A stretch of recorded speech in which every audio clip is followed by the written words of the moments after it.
Hello, everyone, and welcome back to our Wargamers Hangout, episode number 32. I'm Wargamergirl. I've got Dan with us, and today we've got an awesome host, Mr. James Craig, who is going to teach us a thing or two, and maybe you too, about painting.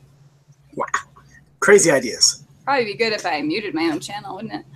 All right, so let's get into it. James, first off, Dan, how you doing? You okay over there? I'm doing great. You got sound? Okay, good. I didn't mean to ignore you. James, tell us a little bit about yourself. I know you're sometimes a guest on the Moosemachine podcast, but mostly painting is your thing. Yeah, I've been hanging around the painting scene since, I guess, 2001. I've won a few different Golden Demons and Privateer Press and Gen Con and other such things. I just came back from World Expo of Miniature Painters, which was fantastic. And I was one of the judges for the Crystal Brush this year. Oh, wow. Do you know a thing or two about the brush? Yeah, I faked my way through pretty good. Since 2001, faking your way through. And that's really the secret. I think we've just touched on the first art of getting painting done. Absolutely. Fake it till you make it. Indeed. I could do that. Well, I can fake it. I don't know if I can make it. Keep trying. That's rule number 2. Here you go. Excellent, excellent. So, well, tell us a little bit about World Expo, and then we'll talk a little bit about you. How was World Expo? World Expo was crazy. It was so good. I've never been to one before. It's held, it's kind of like the Olympics for miniature painting. It's held every 3 years. It hasn't been in the States for a very long time. And the next one after this will be in the Netherlands. So I don't think I'll make it, but you never know. And thousands of entries and amazing, amazing examples of the best that the hobby has to offer. Super, super good stuff. I entered into 3 categories this year.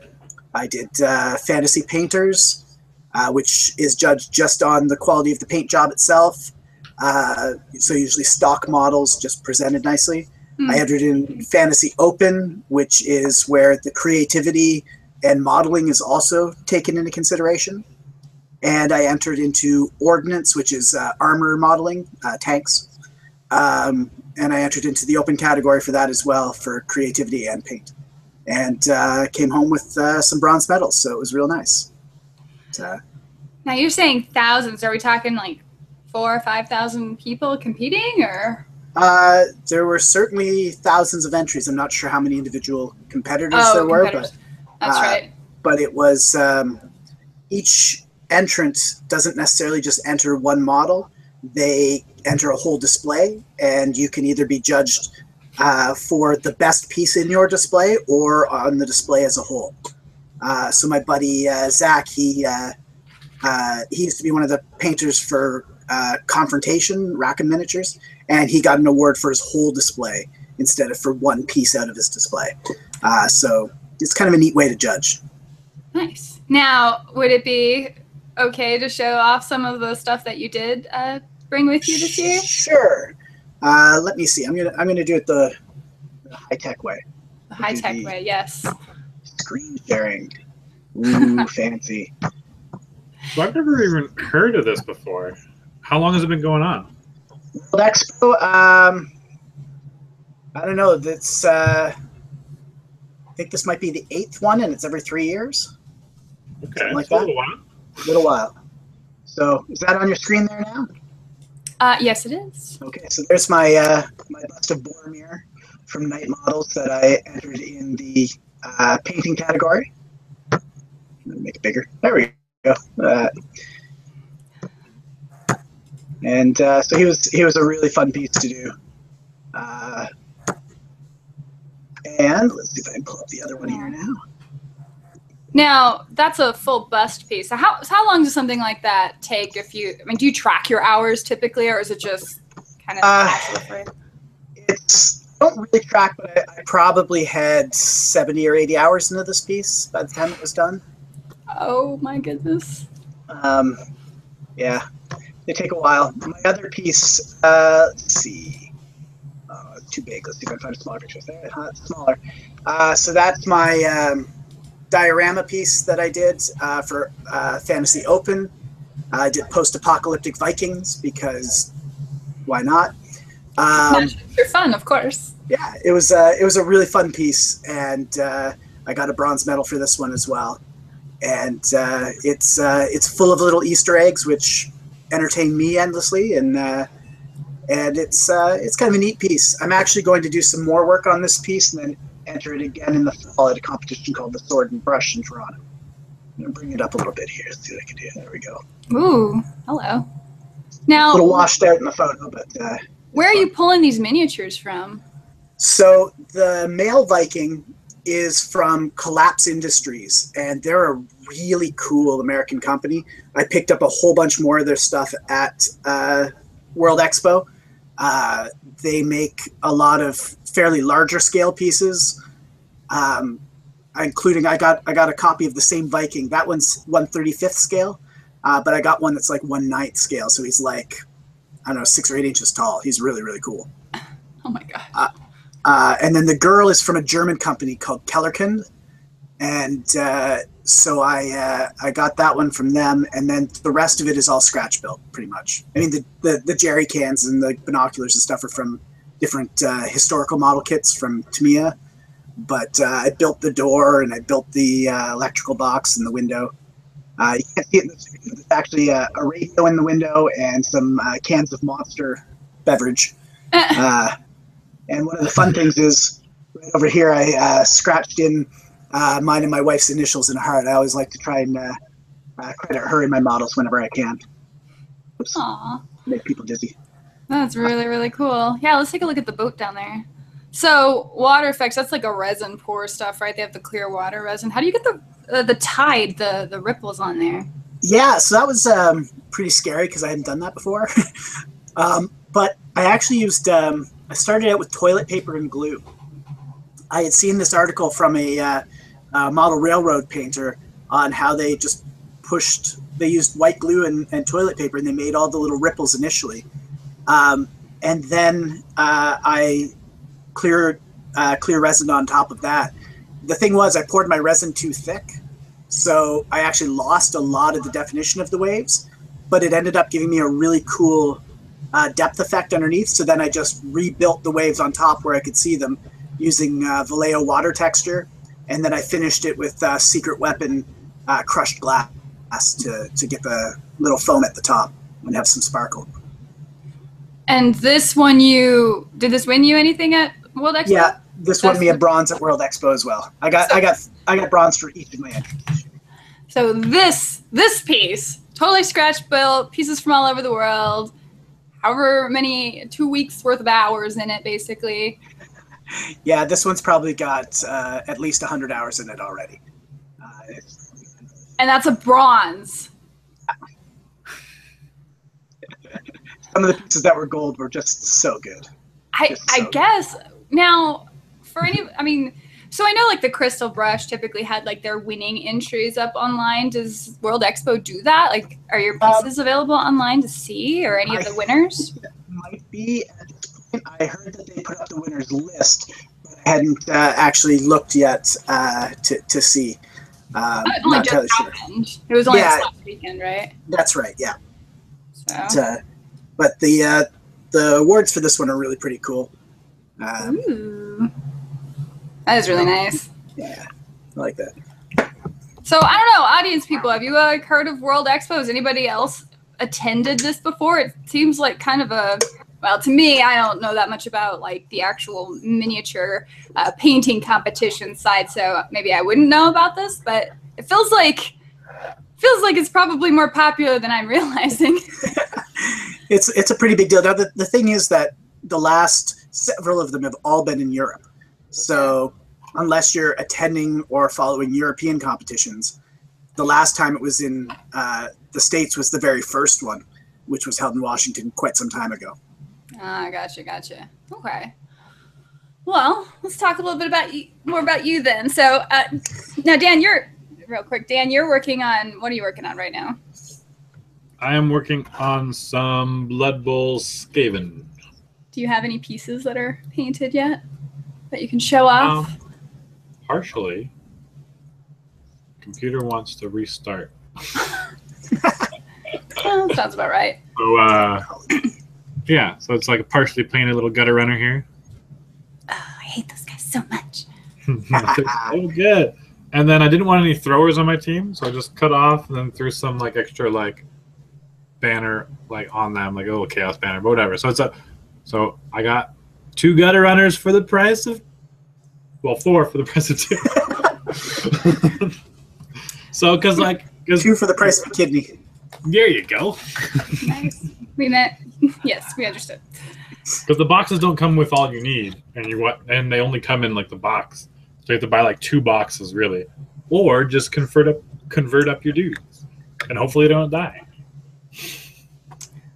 Mini Warmut mentions World Model Expo has been around for a while. A big show for model kit builders. A lot of figurines, miniatures, entries this year. Very cool show. So I am actually working on a Winter Guard. He's totally gray. Another Warmachine Shock Trooper. Oh my gosh, officer. The Shock Trooper's officer. Man of War. That's it. Man of War. Why is that word hard to find? But so I will be using my fantastic patented craft paints. But James, what kind of paints do you paint with, and how important are the choices of paints that you use in painting your miniatures? I'm going to give the wrong answer. I think you should use whatever gets the job done. I don't really think it matters that much, unless you're aiming for like really specific effects. I use my airbrush a lot, so I need something that's got fine enough pigment that it doesn't clog my airbrush every 5 minutes. That would be not craft paints, I assume. That would be not craft paints, exactly. So, I mean, I keep my paint in boxes. I've got like probably 300 or 400 paints, this is one of 5 boxes. So 5. I mean, it's a few. Yeah, just a few. But Vallejo, scale 75, Badger Minotaur is great. A little bit of Games Workshop.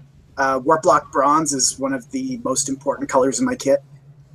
Anything I paint metal, I paint Warplock Bronze and then put my other metal color over top. It makes a huge difference. For giving like an aged look, or what? It's not even so much that. It's just that like paints by their nature are translucent, and metallic paints even more so. And even if you completely cover that Warplock Bronze with silver or some other gold, it lends a depth to the color that isn't there without it. It's better than over black. It's better than over white. It warms the color. It deepens the color. And so it's just a little trick that's so easy and so worth it. So base coat all your metals in Warplock Bronze, kids. You'll love it. Warplock Bronze, and which company is that? Games Workshop. Oh, okay, well, GW does make. I do love their Nuln oil. There you go. Their washes are liquid talent. Will that work? It'll work, not as well. Warplock Bronze is really, it's dark brown and metallic, and it's just got this great depth to it that I haven't found another color that I like as well for that application. It used to be called tin bits once upon a time. So Vallejo model color, tinny tin would be the equivalent. Tinny tin? Yeah. It's that tinny kind of tin. That'd be the one. Whoever named these things, I don't know. I imagine they just get bored because there's thousands of colors, and so they've just got to come up with a new one. Like whoever works at the Crayola factory, like bless their heart, just, like rolling a name generator like while they attach a color. But fantastic. I also use. Go ahead. Used a lot of enamel paints, which again sounds like a strange thing to do, but not like the testers ones that I used as a kid on my model cars, but these enamel washes and finishes from companies like Ammo of Mig are just so cool for all kinds of finishing effects. That is the thing that more than anything else changed the way that I paint, and for weathering and stuff like that. That's my favorite thing to do now, is to weather things. And so that's a lot of fun. Kador is actually one of my favorite things to paint as a result. Whenever I do demos and such. I usually reach for a Kador model to show off how badly I can beat it up. It's because they're weathered and hardy people. That's right. That's right. Let's go back a little bit real quick. I'm just curious, like where did your interest in this even originally come from? Is this like a childhood thing for you? I guess so. When I was a kid, I started painting like model cars and stuff like that. But before I was in high school, I had friends that were starting to collect Blood Bowl. And way back when it came with a styrofoam pitch to play on, which was fun. Oh, nice. And then throughout high school, I got a job at a restaurant. Uh-oh, your sound cut out. Did we lose him? No. No. We need you. Come back. You're so much better than us at this. We need to know what you know. Hey. Well, we're going to work on getting Craig back. Don't talk about yourself that way, Miranda. No matter how true it is. Dan, you're just the most supportive person I've ever known. It's probably why I lead such a sad existence.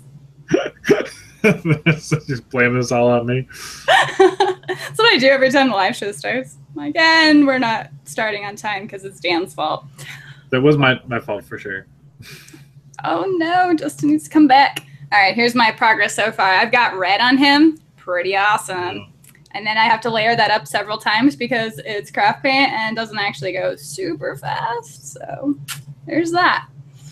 Fine audience, folks. What are you guys working on? Are you painting with us tonight, or are you doing something else, or just wondering what on earth we're doing over here? I'm going to message Craig to come back. You're totally gone. Oh, there he goes. Is that the Iron Giant? This. Which, random side note, is one of my favorite movies of all time. It's really good. It is kind of amazing. I haven't seen it in a very long time, though. I need to get a refresher in. It's one of those hard movies to watch because I turn into... Do you remember... what is it? Analyze This, I think, is the movie with, like, Robert De Niro and the comedian guy. Oh, with, like, the... yeah.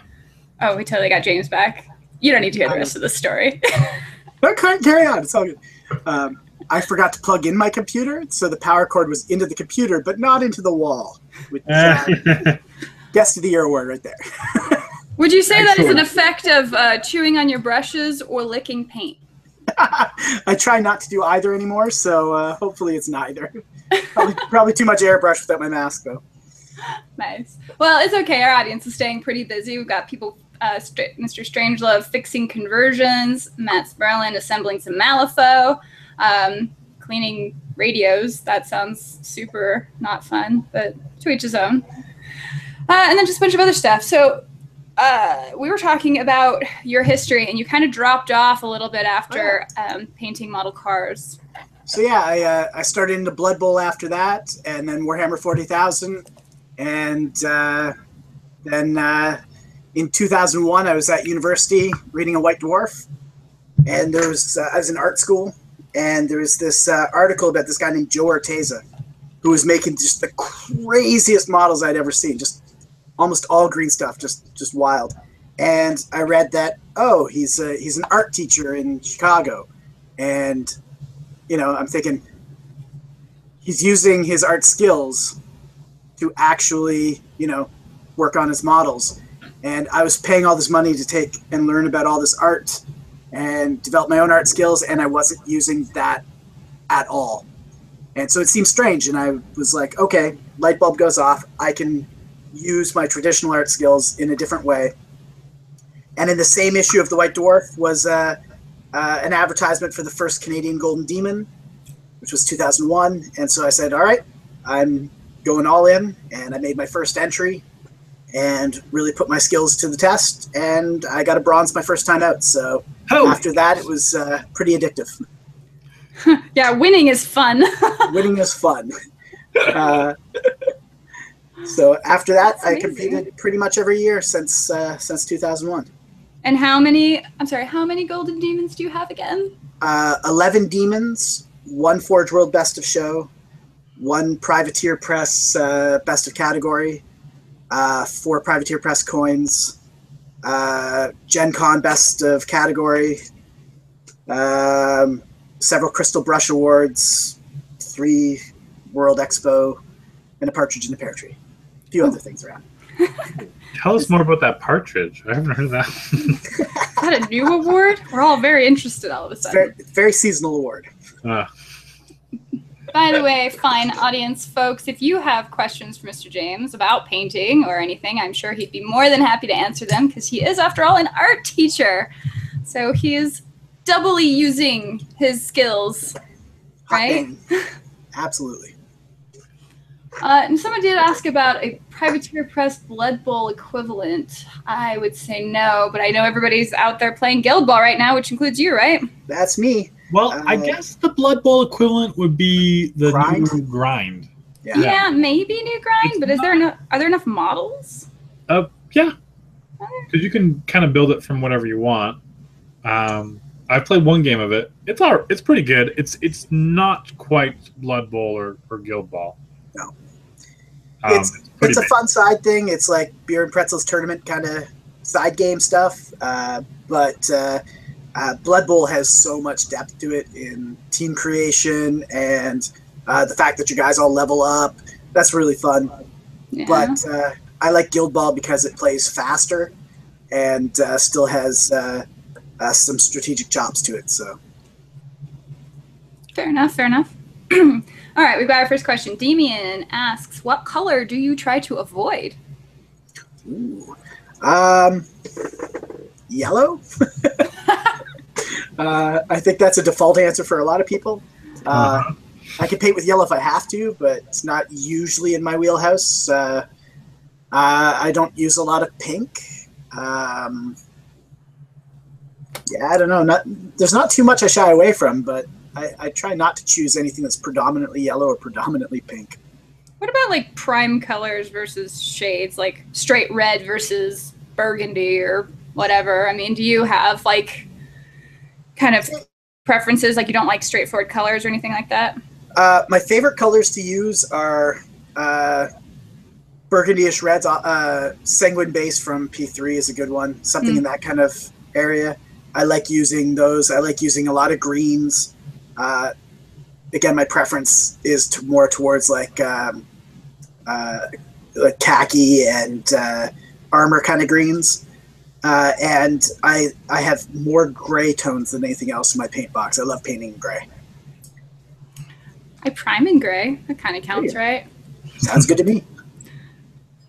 Just do like that comic book effect where you just sort of put black outlines on or darker gray outlines on so everything looks like it's this drawn, cel-shaded character. Fantastic. That would be so beyond my scope. All right. Nope asks, do you mix paints or do you have a pot of every shade you want? I do mix a lot of paints, but if I have the color in a bottle, then I use the color from the bottle. I don't mix paints just to torture myself. But I don't really shy away from it either. So, like, if you have a shade in mind and there's a pot in there that's close, would you still mix a paint? Nope. No, I'll just grab it right out of the pot. That being said, almost none of my paints end up on the model in one pure tone. I don't tend to paint in like solid block colors. So by the time I've layered and mixed on the model, it all kind of comes out together anyway. Nice. Let's see here. Just my own question real quick. Sure. In the most recent No Quarter magazine I was looking at, they were talking about glazing. Are you familiar with that technique? Can you? Sure. It's like more translucent. They're washes, right? That you're building up on another. Is that?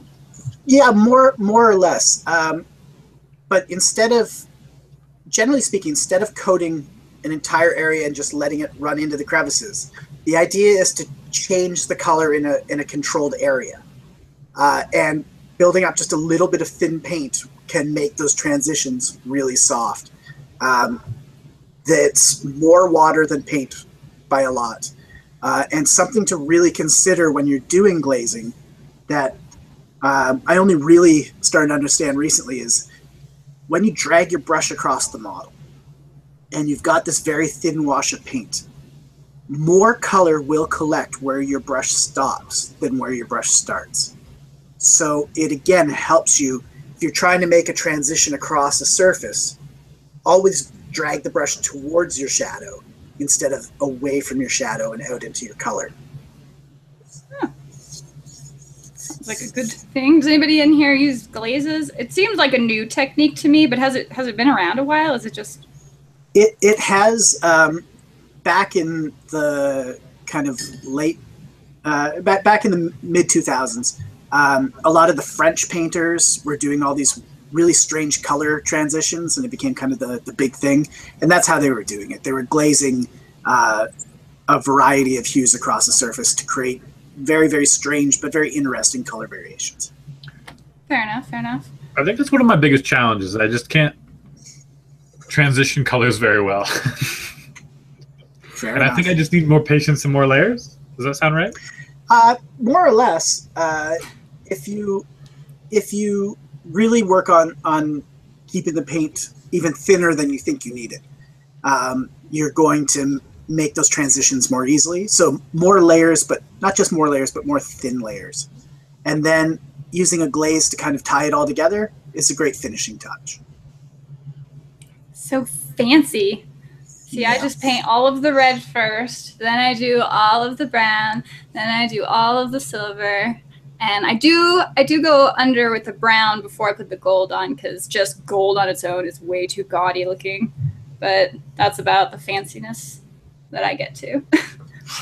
David, oh, go ahead. I was going to say I do a lot of my shading with the airbrush. So I base coat everything with the airbrush, and then I put on my first couple highlights with the airbrush, and then I get out my brush. So I cheat. Oh, the airbrush. I've used it exactly one time. Are you familiar with Death Ray Designs? Yes. Austin from there, he showed me how to use the airbrush one time at Valhalla, and that was years ago. And I'm like, that's cool. And then never back to it. So I'm too slow without it. Yeah, and I don't know. I'm just slow anyway, I guess, when it comes to the miniature painting. Damien mentions here, he says he uses a ton of pink due to my magnets. It's going to be a different kind for his skin. He'll be changing from, let me see here. His skin will be changing in and out from pinks to purples to teals. So cool. To segue on that, do you have any tips or tricks for skin tone? Because I know a lot of time it can look very uneven on a model. Sure. There's a few different ways to approach skin. I'm going to give you my beginner tip for skin. If I'm going to try and get somebody who's like, I hate painting skin, I need something, I point them actually at a product. It's Reaper Master Series. They do triads of skin, so it's your shadow, your base, and your highlight already pre-mixed and matched, and it's really nice that way. So if you're looking for an easy way to do skin, you get 3 bottles. One's a shadow, one's a mid, one's a highlight. And that'll get you basic skin very fast and very easy. You want to push it a little further than that. It really means getting into a little bit of glazing or finding other ways to tie your colors together. It sounds like the viewer there has a very, very interesting and complex idea of what they're going to do, which sounds really fantastic. But my kind of go-to formula for mixing skin is Vallejo Red Black mixed with Cork Brown and Ivory. And that way I can, mixing those 3 colors, the red gives a lot of warmth to the skin. The brown is a very neutral tone, and the ivory makes a great highlight. So I just do a variety of mixtures of those 3 to really approach nice-looking skin. My Boromir bust is all done in that color scheme. Ah, gotcha. Which is very nice looking, by the way. Thank you. Someone else, David Richards asks, ever 3D print your own minis or any desire to? I have a bust of Groot that I've just 3D printed, and I've just started on it. Oh, So- nice. So wait a minute, that was something you just sent in to have them print? Like it wasn't one you found? I have a 3D printer at work. Ah, jeez. We wrote for a grant, and as part of our new tech lab, we got to get a 3D printer, and somebody had to learn how to use it. So Well I done. guess it might as well be me. Very, very well done. Very brave of you to take one for the team like that, good sir. Yeah, you know, somebody's got to do it. But 3D printing is fun. I had a piece printed for me by Shapeways once. I can't show you that one yet, but one of my upcoming competition entries is a 3D printer as well. Oh, okay. Yeah, it's pretty exciting stuff. It's certainly going to change the way we do a lot of things over the next few years. Yeah, I mean, well beyond the scope of miniatures, right? Yeah. Collapse Industries, that company I was talking about, that my Viking model came from, they 3D print everything. They do 3D printing on demand, and some of their new kits, they're not even going to cast them in resin. They do their own 3D printed masters in resin casting, but some of their new ones, they're just going to do straight 3D print on demand. But they've got really great technology, way beyond the stuff I've got. Yeah, no, it's a pretty cool industry right now. Yeah. Paul Noxie says, I'm terrible at eyes.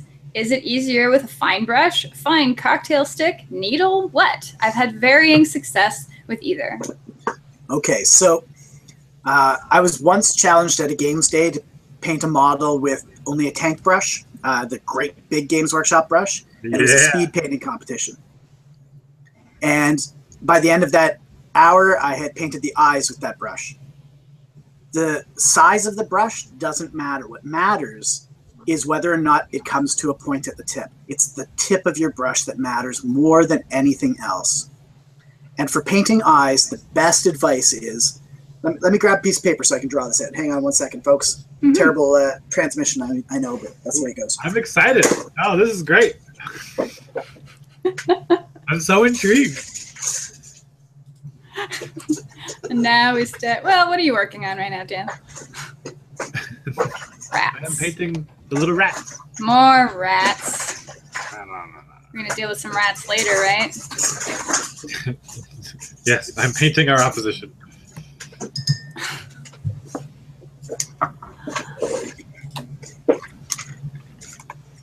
All right. Let's see. I'm going to puff up on the screen here so I can do this. I'm so excited for the Bob Ross style lesson. All right, so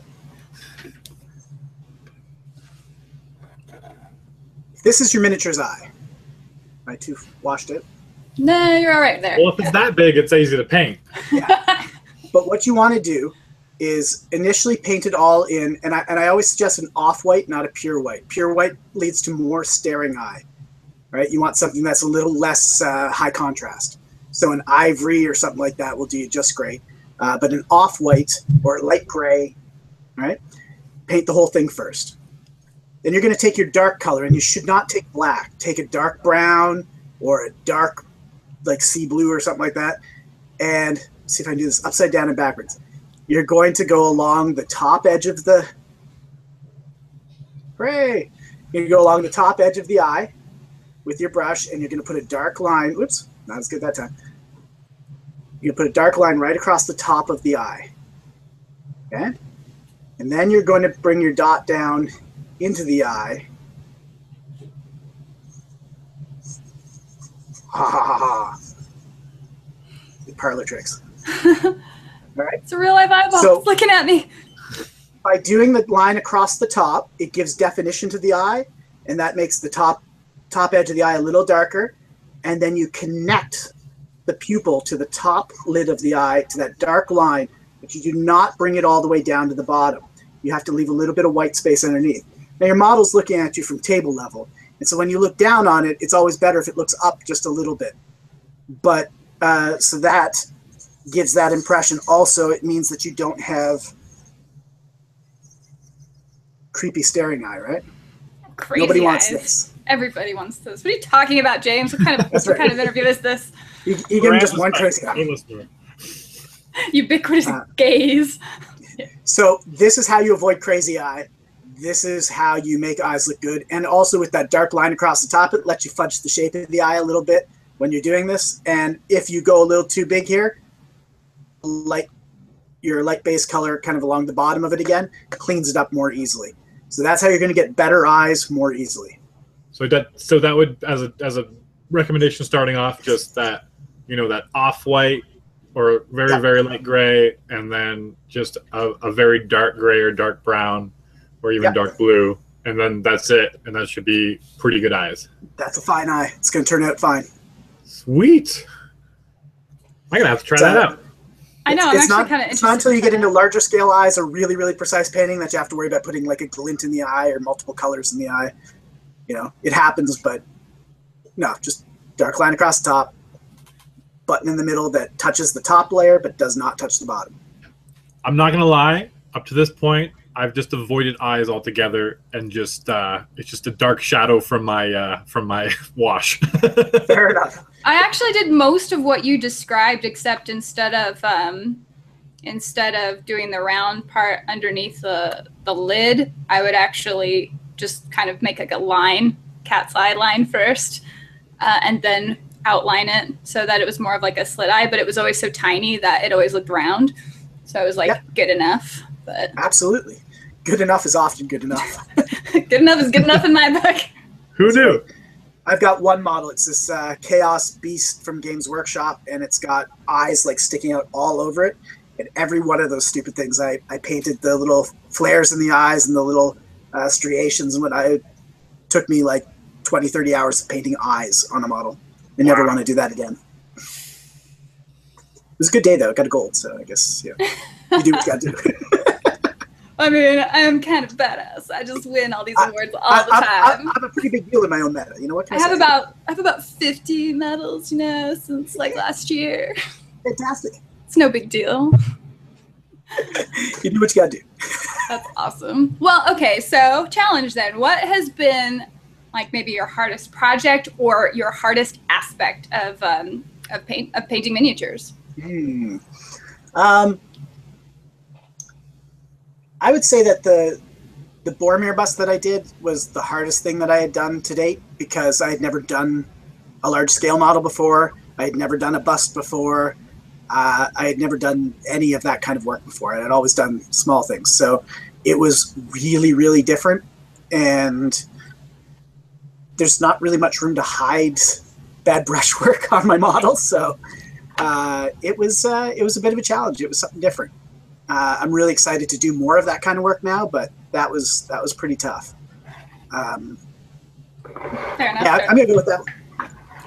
I've got it. When I look at the bust with like the skin, it just seems impossible.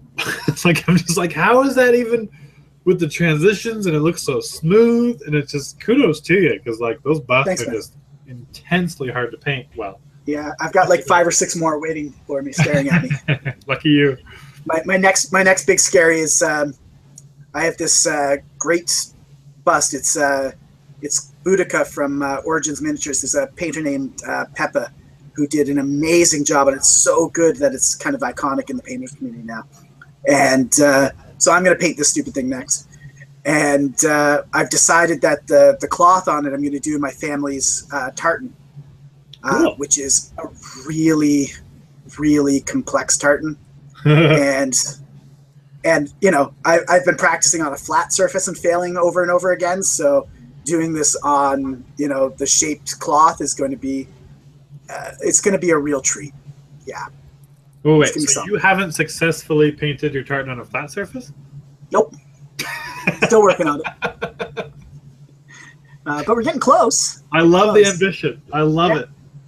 That's the way I when I do something for competition, chances are there's something there that I've never done before. That Viking diorama piece, I'd never done that wood weathering before. I'd never done the resin pour before. Half the model is stuff I'd never even tried before, and that's what keeps me going, is trying new things and making sure that if I just did it on one of my gaming models, then I would be like, oh, it didn't work out. I've got 50 more guys. Who cares? Mm-hmm. But when you're putting it all in for a big show, you gotta come through. It's all or nothing. And so So you got to make it work. I think we just, revealed the secret to your repeated success is that you just you don't stick with what you're comfortable with in the slightest. You just go for it and you commit to it and you actually do it. That's a good life lesson, really. Yeah. Anything. That's pretty awesome. much it. It's awesome that you translated the painting, and there's no wonder why you're so successful. That's amazing. I have so much respect for you because of that. Thank you. That's just kind of the way I work, because I need a deadline. Otherwise, I never get things done. So I pick a competition. That's the deadline. And I pick something I want to do, and I figure out how to do it, I guess. Fake it until I make it, right? That's sweet. No, there's a truth to that. It depends on your personality, but I do see the value in just sort of deciding, right? You decide this needs to be done by this time, and if you commit to that, then you can get an amazing amount done and surprise yourself. Yeah. That being said, for World Expo, I was painting like all night, every night for like 2 weeks leading up to it, including the night before competition. It was 5 o'clock in the morning. I was like, okay, I'll put in the last hour tomorrow. I'll sleep for an hour now. Gosh, I'd be so paranoid that I'd like fudge something in that last hour, and then you're like, oh no, how do I fix this? Yeah, more than a couple times I fell asleep with the brush and the models in my hand, and sometimes I'd wake up with a little paint where it doesn't belong, but you just fix it and move on. You just fix it. Yeah. It's like it's out the window. Pretty much.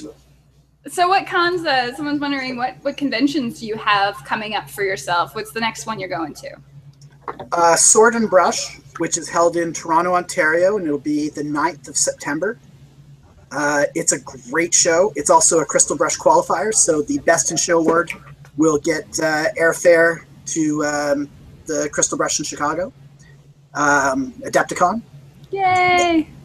And so that's my next big show. I helped judge that one last year as well, with the exception of the category that I was in, so they had to hand off for that. But I'm not sure if I'm judging this year yet or not, but I'll find out when I get there, I guess.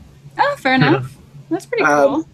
But it's a great show. It's not a very big show, but the quality of stuff that's there is incredible.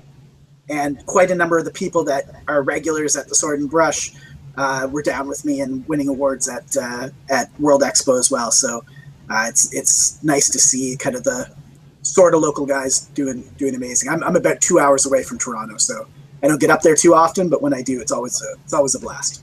So 2 hours, what direction? What part of the woods are you from? So I'm east of Toronto. I'm closer to Kingston, and then it's about another 3 hours past me to Ottawa, where the Moosemachine guys are. Cool, yeah, because I grew up in Niagara, so. Oh, okay, fantastic. Gosh, I'm surrounded by Canadians. I was just up there for a concert July the 2nd. We went to Niagara on the Lake and took my daughter to her first big concert. It was really fun. Does she get into any of your miniature painting? Actually, I've got one of her pieces sitting on my bench. She's 5. Yes, show it off. Let's see if I can get that up there. There's the pinks. Yeah. So that's kind of fun. That's very cool. I bought a box of old BattleTech models off of a kid. He was like in his 20s, and I just prime them and give them to my children to paint for fun. But my son actually came to me a couple months ago and said, "Dad, I've been working on my reading and I've been working on my math. Can I now start learning how to play Warmachine?" And I said, "Sure." And those were the magic words. And so I gave him all the books and said, "What do you want to play? Look through the pictures, find the things that you like the best." And everything he picked out was Cricks. So we've got a Cricks army on the go now. Oh, man. You got an evil child. I don't know what to tell you. Cybernetic Undead, I really pretty much could have predicted before he opened the books that was going to be the choice. Fair enough. Someone was asking if you have a website that shows off your work. I do have a website. It updates periodically. It's www.lostinthewarp.com. Lost in the Warp. Lost in the Warp, and I'm also on Facebook too. My Facebook Lost in the Warp gets more love than my other one because it's a combined thing. Gotcha. But for those of you out there who don't use Facebook, there's www.lostinthewarp.com all together, right? Correct. Sweet. I'm about to start a series of articles on the building of my diorama piece. I just finished up a run on scratch building a tank. Boromir's step-by-step is on there. There's lots and lots of stuff on there. It's been running for a while now. Oh my goodness. Cool. Scratch building is always interesting. That seems, I mean, it's all hobbying, right? But Yeah. I mean, do you have a preference? Like you like to build more than you like to paint, or vice versa? Or you just... I hate painting. I don't want to paint at all. I like having painted things, which is why I paint, and I like to compete, which is why I paint. But I'd rather build models all day, every day. Really? That's the real passion. Okay. Yeah. I love sculpting. I love building. It's way more fun for me. I've got a Trollbloods army that is 90% converted and like 1% painted. But it's pretty fun. I guess I'm going to start painting it this year. My Guild Ball team, I'm resculpting a lot of it because it's a small team I can get away with doing. Let's see if I can get that up there. Nice. So I'm trying to make them look like wildlings from Game of Thrones. So this is my Minx model. Game of Thrones, that's coming up soon. Yeah. There's miniatures for that one. Yeah. So my Hunters team's all going to be wildling themed, which is fun. Very cool. But, very cool. Yeah, I'd rather sculpt and build than anything else. So I guess we can maybe start winding down to close out here. I mean, as far as advice for people who want to, or people who are thinking about doing it competitively, are there just like, I guess it would be easy to say, oh, well, what do I need to learn to do? Everything. But like, what are the most important things to start doing if you want to like paint on a more competitive level, if you're trying to win crystal brushes and golden demons? Sure. Start painting a couple nights a week. Don't make it just an all-at-once kind of event. Consistent brushwork will build muscle memory, and it'll make your control much better. Aside from that, the best piece of advice I have is to use the things that we never had when I started out, which is the internet. There's so many good tutorials, Patreon accounts, things like that, people who will show you, talk to you, help you. Ben Comets has an amazing account.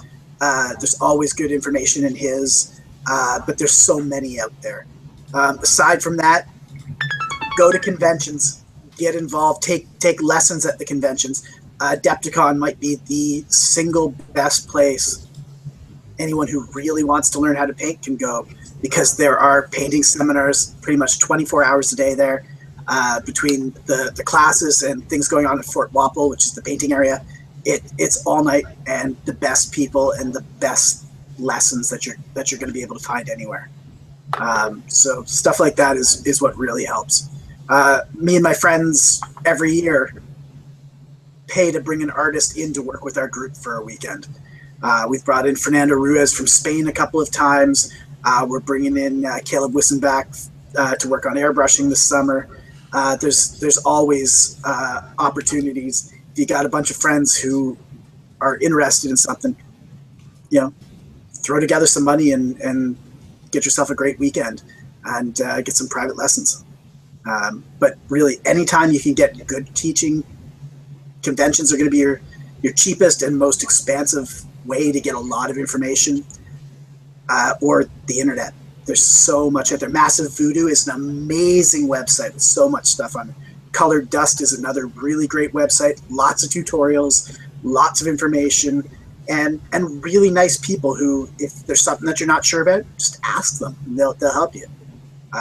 And just look for help. Make your learning curve a lot less steep by finding out from other people, how do we approach this in the best way? That's quite a good answer, sir. So I think I'd be doing this for a while. Maybe. So I think it's safe to say that you've been just learning all the time about painting. Like it never really stopped. Yeah, I took classes last weekend at World Expo because there's so much to learn. There's always so much to learn. We used to just have to fumble around. When I started painting Blood Bowl, I was painting with like toothpicks and whatever I could get my hands on because we didn't have money for brushes, you know? So it was more paint, more models, or more brushes. Well, we got toothpicks, that'll do us. But, you know, over the years, we just kind of hacked away at so many things in the dark. And now there's so much on Facebook. There's so much in groups like Warmachine Painters Group, Hobby Hangouts, things like this, where there are people that will help you and you don't have to spend as long just bashing away at an idea trying to figure it out. You can get some real advice and you can really learn how to do things in a much, much nicer way. All right. So from the hobbyist, well, from the gaming perspective, what was your first Blood Bowl team? Skaven. All right. I still have them. That's awesome. What was your first 40K faction? Orcs. Dude, two for two. The second edition 40K box came with like a gazillion little Gretchen and orcs or goths. And that was my... I got that and I got some chaos at the same time. But it was orcs for the first few years. All right. How about Warmachine? Mercenaries. I started out playing Rulik and then moved to Trollbloods. Very good. And Guild Ball? Hunters. Although what I'm doing is with my after-school club in the fall, we're running Guild Ball leagues. So we've been doing some fundraising and we're going to have like a whole pile of teams to play with. So it's going to be a ton of fun. Cool. Any other games you play? Nothing with great regularity. Yeah, no, that's really the bulk of what I do. Cool. Oh, Kingdom Death. Love Kingdom Death. Ah, there you go. Yeah. I try to play that once a month. That game seems really difficult, but I haven't had a chance to play it yet. I only know one person in town who has any, so... I bought into the first Kickstarter because the guy that was making it, I kind of knew him online, and I was like, oh, you know, here's a guy that's really trying to get something going, and, you know, hopefully he'll be successful. I guess it worked out. So I jumped in, and yeah, so I've had it for a while, but it sat for a long time. And then as soon as I started playing it with my friends, the game itself, regardless of what you think of the models or anything else, the game itself is downright fun. It's a great game. I'll have to check it out one of these days. One of these days.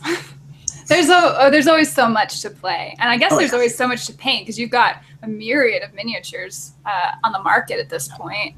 Do you have like a favorite brand or I don't know, game or whatever? Yeah. I think I paint more kind of like non-gamer pieces than gamer pieces at this point, but I really am enjoying the Guild Ball aesthetic. I think it looks really cool. And I like that there's small amounts of models that I can actually, you know, it's like 10 guys. I can do that. But some really cool stuff out on the market. I love Collapse Industries. They've got some really neat stuff. And I don't know. Yeah, I think that's mostly what I'm painting these days is Guild Ball, Warmachine. I've always got Warmachine stuff to paint, and now these new kits I just picked up from Collapse. A lot of fun. Awesome, awesome. Well, I think on that note, we'll probably go ahead and end it here. James, thank you so much for joining us this evening. It's been really awesome talking to you. No problem. You're very kind and humble despite your myriad of awards that you've definitely earned, you know. So well, I am at least one of those things. I'm not sure about all of those things. But okay. Thank you very much for having me. I'm a big fan. I really enjoy your guys' podcasts and battle reports and stuff. So just keep up the awesome work. Thank you. Right. Same to you. Don't forget, you can find, you can either follow James on Facebook at Lost in the Warp. Is that your handle on Facebook? Actually, on Facebook, I'm James K. Craig. Just James K. Craig. And then his website, www.lostinthewarp.com, if you want to see his other stuff. So again, thank you so much. We will see you guys in 2 weeks. Bye.